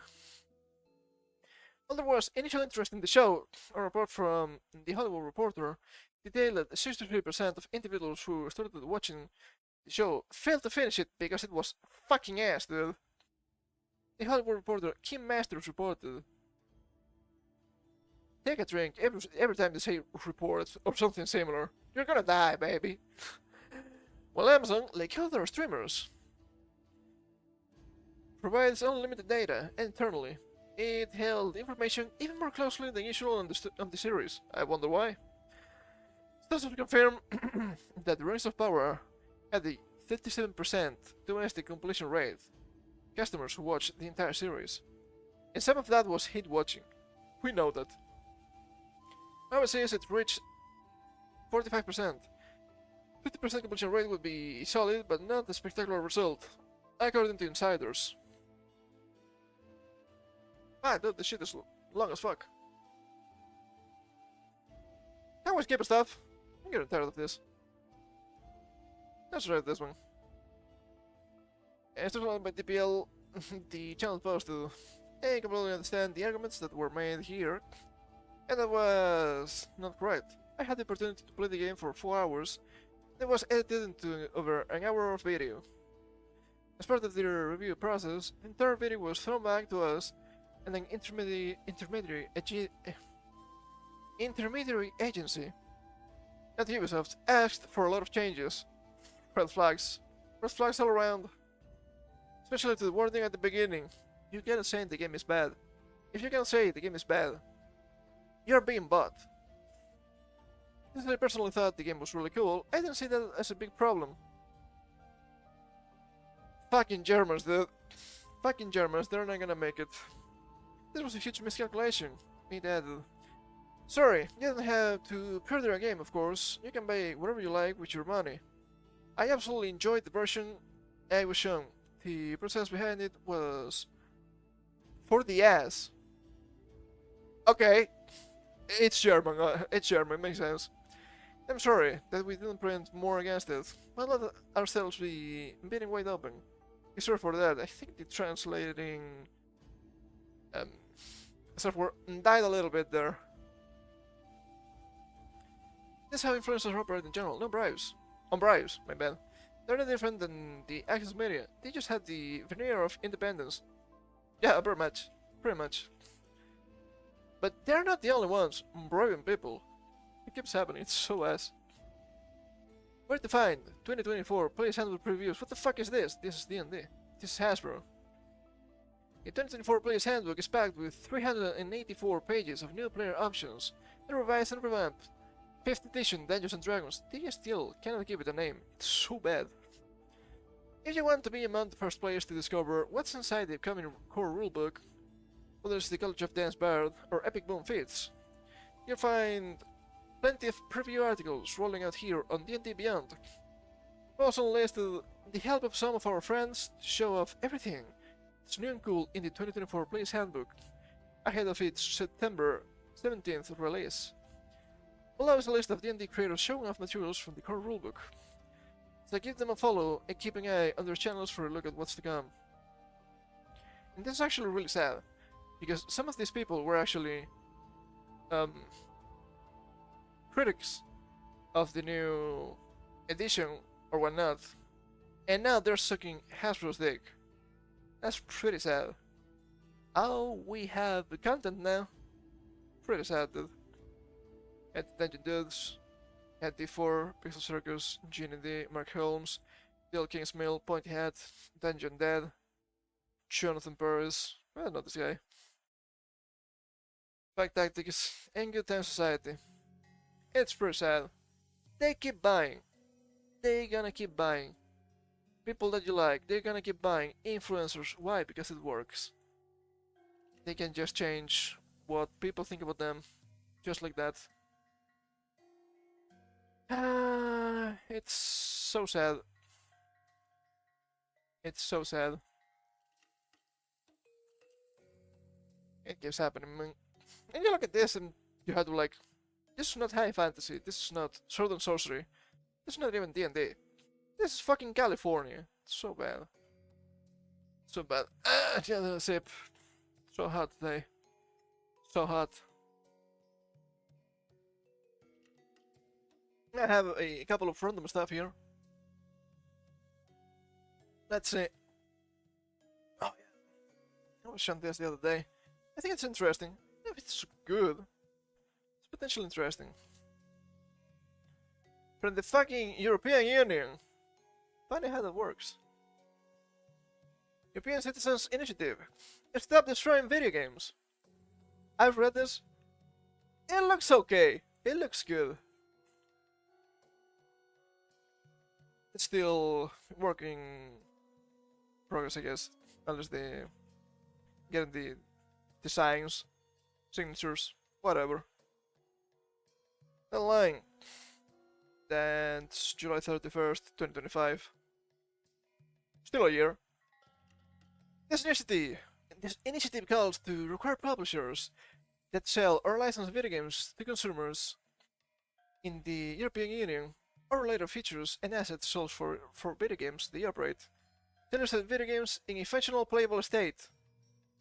That's actually really good. That's actually really good. I don't know if there's some whistle wording behind all of this, but at face value, this seems really good. Specifically, the initiative seeks to prevent the remote disabling of video games by the publishers, for providing reasonable means to continue functioning outside the video games without the involvement from the side of the publisher. Pretty good. Actually pretty good. The initiative does not seek to acquire ownership of said video games, associated intellectual rights, or monetization rights. Nor does it expect the publisher to provide resources for the said video game once they discontinue it while leaving it in a reasonably functional, playable state. Surprisingly normal, surprisingly reasonable. A bunch of stuff here, they support themselves in some European laws, which makes sense. Video games have grown into an industry with billions and billions and billions and billions of customers, worth hundreds of billions and billions and billions of euros. During this time, a specific business practice in the industry has been slowly emerging. That is not only an assault on basic consumer rights, but it's destroying the medium itself. Yeah, you cannot preserve some of the games. So sad. Like some of the... It's not a good example, but I'm gonna give it anyway. Some of the Digimon gacha games. They're dead forever. An increasing number of publishers are selling video games that are required to connect through the internet, the game publisher, or phone home to function. While this is not a problem in itself, it can be. When support ends for this type of games, very often publishers simply sever the connection necessary for the game to function, proceed to destroy all working copies of the game, and implement extensive measures to prevent the customer from repairing the game in any way.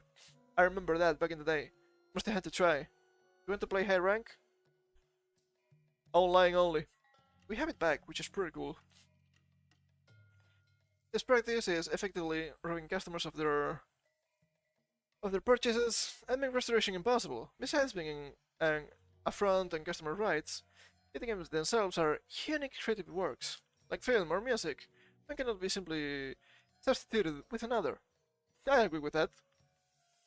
By destroying them, it represents a creative loss for everyone involved and raises history in ways not possible in other mediums.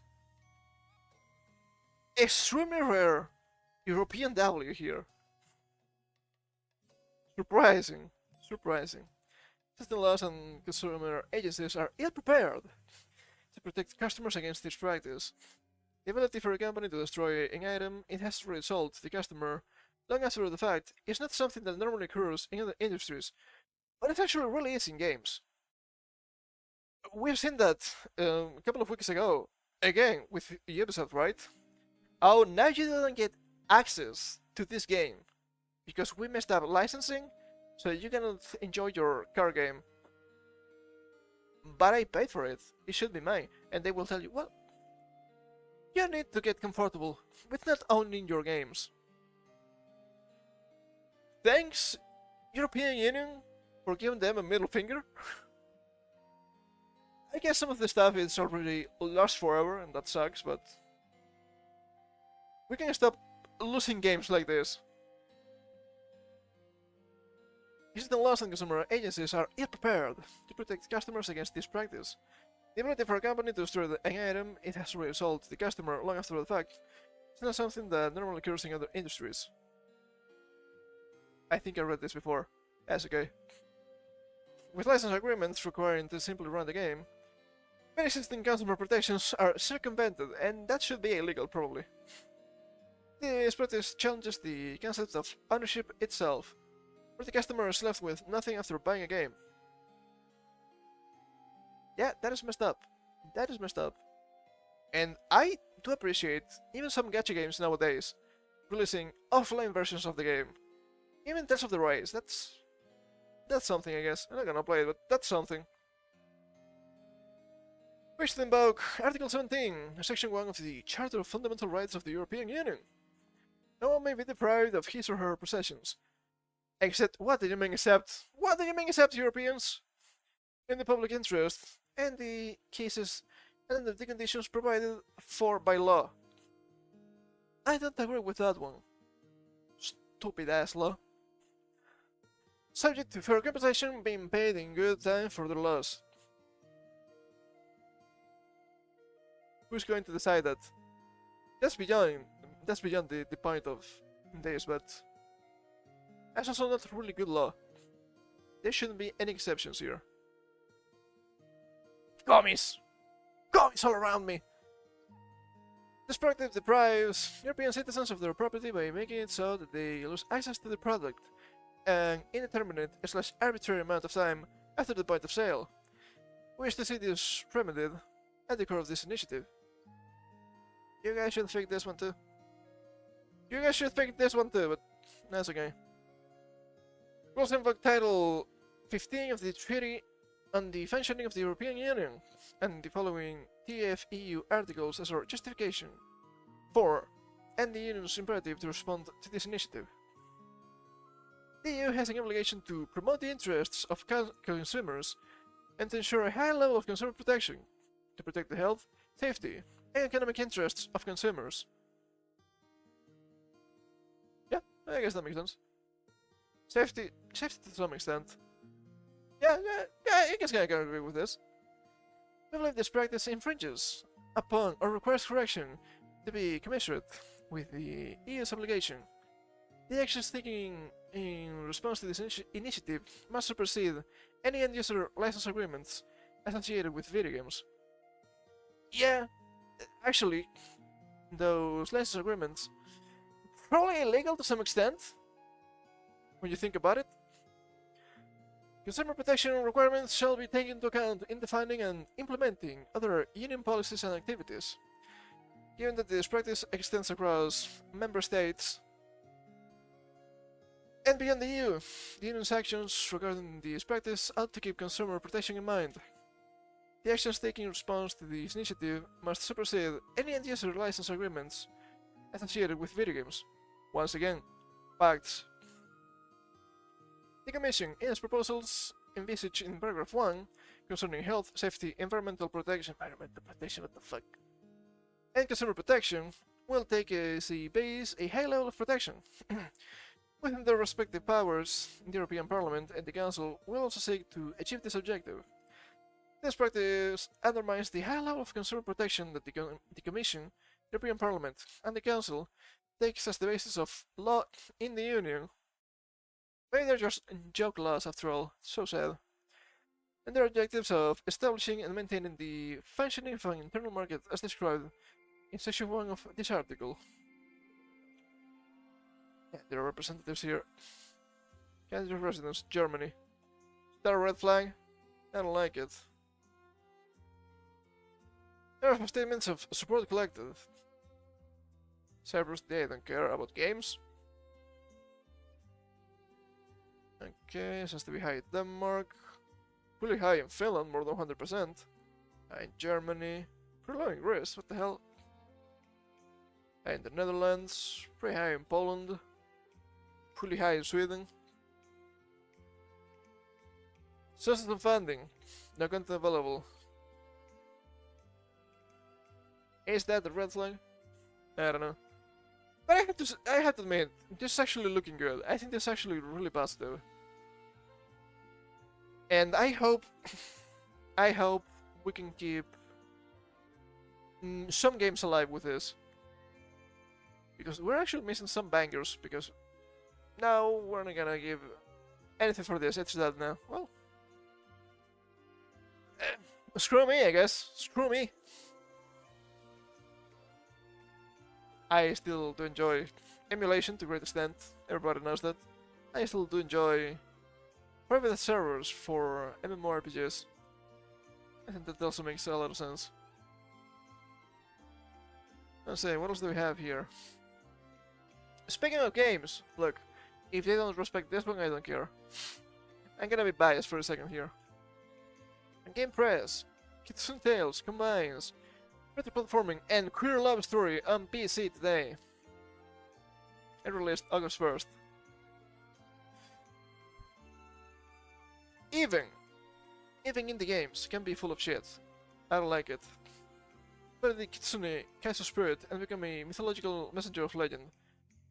Okay, I don't think you guys know what Kaizo means. First of all,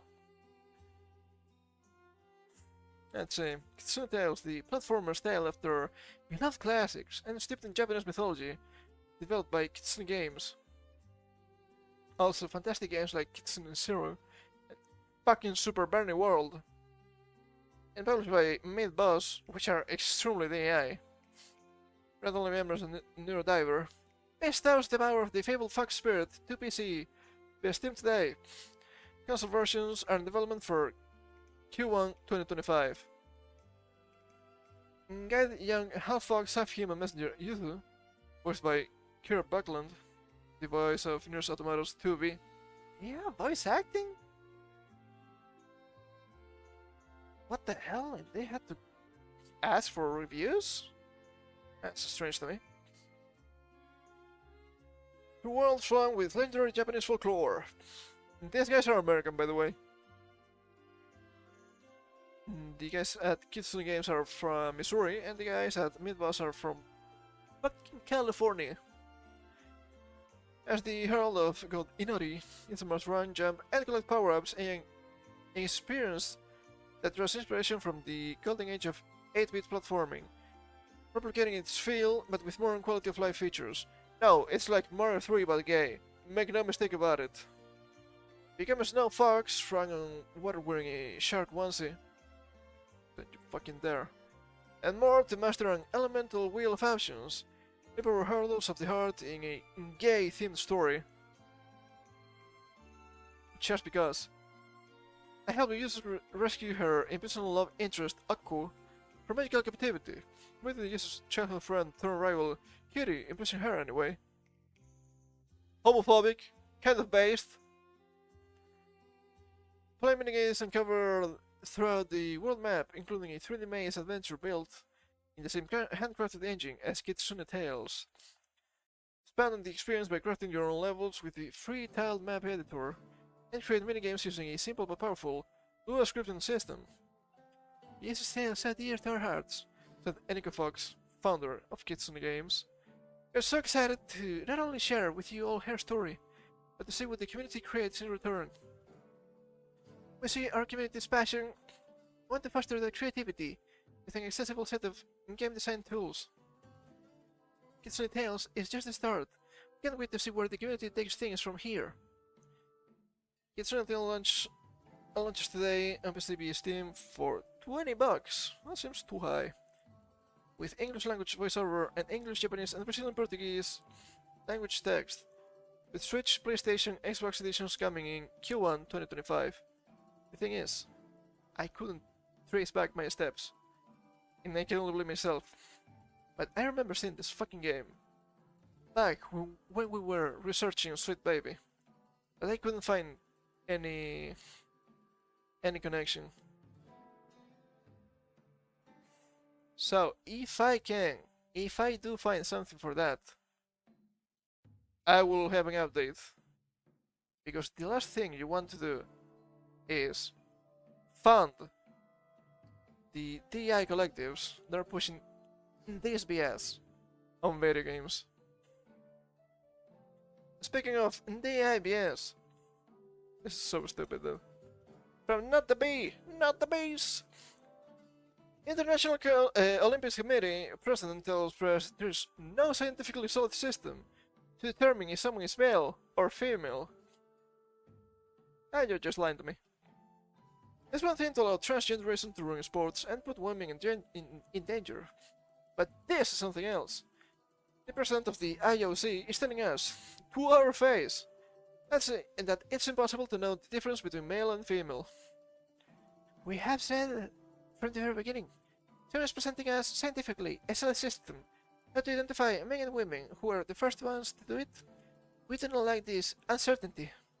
We do not like it for the overall situation. We do not like it for nobody, so we would be more than pleased to look into it. But what is not possible is someone saying, it's not a woman, by looking at somebody, or by falling prey to a defamation campaign. It is known. That's my argument. It is known.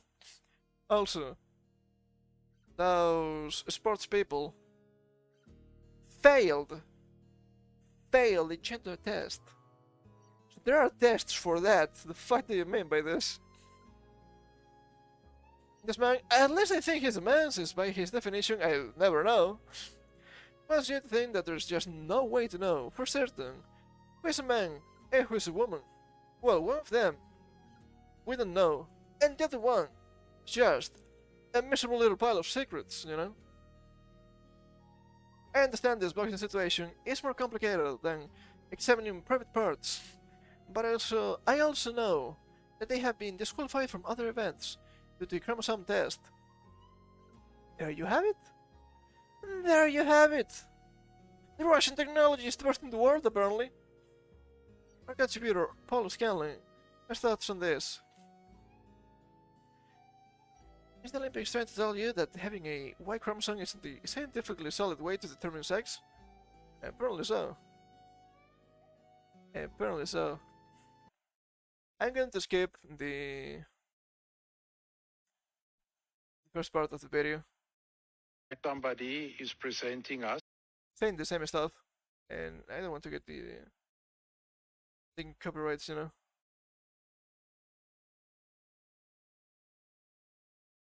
Fucking broke. It's too woke.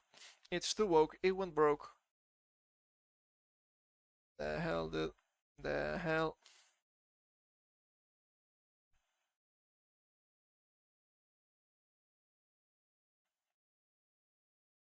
Okay, hold up. Somebody. I'm gonna mute this. We don't have to show anything here. Gonna take a little bit here. Please bear with me.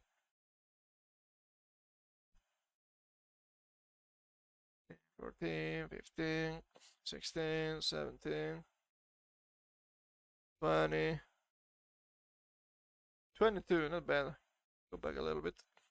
Yes, we can, not bad at all. So that was just the president of the IOC saying he has no scientific abilities to determine the differences between men and women. I'm shocked somebody like that can be in such a position of power, because it took me about 5 seconds to find this definition online. Lucky for him. Fuck. We need to read that one. There's a karyotype test. A karyotype test uses blood or body fluids to analyze your chromosomes. Chromosomes are the parts of our cells that contain genes, which consist of DNA. You have genes from your parents. Genes determine your traits, such as eye and skin color. Most people have 23 pairs of chromosomes, 46 chromosomes total. Each biological parent contributes half. But sometimes people are missing chromosomes or have extra chromosomes. Lucky for him, there is a way to know the differences between men and women. And it's done through a karyotype test that tests your chromosomes. Guys have Y chromosomes and women don't. So yes, wow! Beautiful! President Bach, we now have the scientific way to know the differences between men and women, and you can stop with the uncertainty. Except it was never really about uncertainty. The IOC just doesn't want to take responsibility and protect women's sports. This is just another example of them gaslighting and pretending like they don't know science. It's not that hard to do the right thing and protect women's sports. It is hard. It is hard for them, because that's their objective after all. That's their whole plan. To screw you over. Oh man, it keeps happening. It's so bad. It's so bad, dude. So, I should have something else here. Let me get it. I think it's important. Oh, there we go. There we go. I have this a short one. I think it's actually really important too. It's on the shorter side. We can do this one. I saw this the other day on the Twitters, and I thought it was really interesting. From Business Insider. The Global Alliance for Responsible Media. Garm, we read about them the other day, because apparently they were about to work with Twitter again. This continuing after Elon Musk's Twitter filing antitrust lawsuit against it, also from Rumble. So interesting. So interesting, I wonder why. They will probably make something with a different name that does literally the same. We still need to keep taking a look at that. The advertising trade group, the World Federation of Advertisers, told its members on Thursday it was discontinuing activities for its Global Alliance for Responsible Media initiative, following antitrust lawsuit filed by Elon Musk's Twitter against the company earlier this week. How many skeletons do they have in their closets? Way too many. Way too many! Stephen Lork, the CEO of the WFA, wrote in an email to members, sent by Business Insider, that the decision was not made lightly, but that GARM is a not-for-profit organization with limited resources. I just don't believe you. I just don't believe you! Non-profits move so much money. Also, you have the WF backing you up, so shut the fuck up. Lork said that the WFA and GARM intended to contest the allegations in Twitter's suit in court and were confident the outcome of the case would demonstrate their full adherence to competition rules in all our activities. I just don't believe it. What can you say? I just don't believe it. This came just 2 days after X, Twitter, filed an antitrust suit in Texas court, which alleged that GARM's members illegally colluded to collectively withhold billions of dollars in advertising revenue.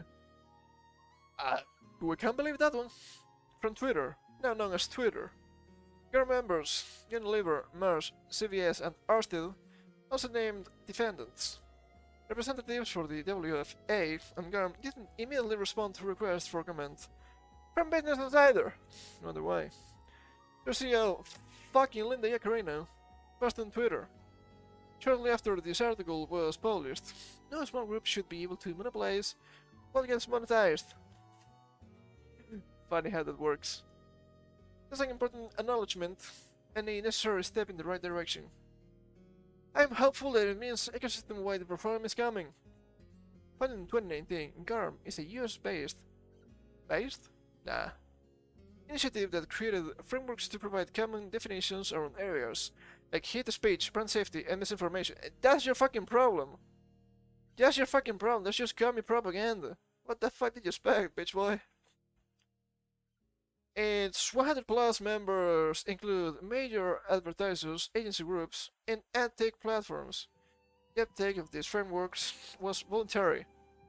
I don't think it was, actually.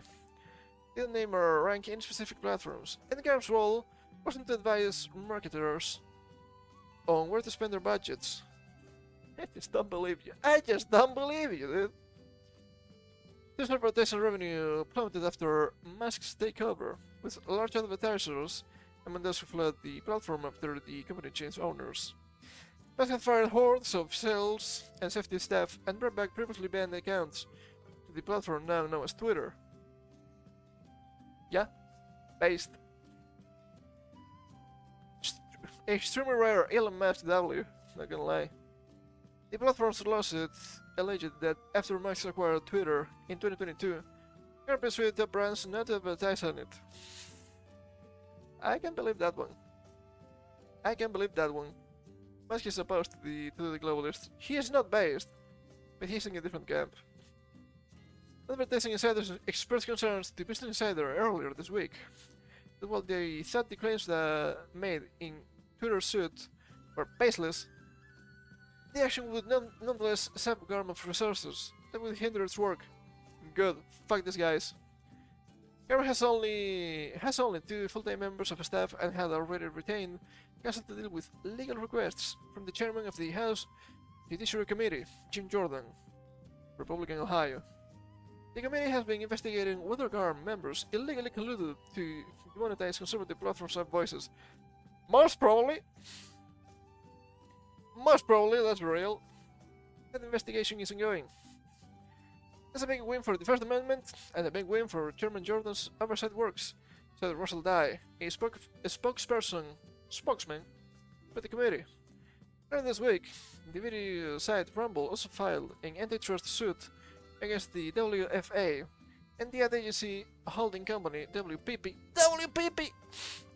and its media arm Group M, alleging they collectively agreed to restrict advertising on social platforms, including Rumble. In post on Twitter, Musk had previously encouraged other companies who had been systematically boycotted by advertisers to file their own lawsuits. They should, if they have the money, they should. There may also be criminal liability, yet the RICO Act, I don't know what it is. He posted referring to the Rocketeer Influenced and Corrupt Organizations Act. I don't know what that's about. Representatives for Twitter didn't immediately respond to the request for comment. Maybe, perhaps, the tides are turning, baby. Maybe, perhaps, the tides are turning, baby. You'll love to see it. You'll love to see it, baby. Anyway. Some of the stuff I hate, some of the stuff I can live with, you know. Far from the best. But it's not terrible. Not everything is terrible, I'm trying to say.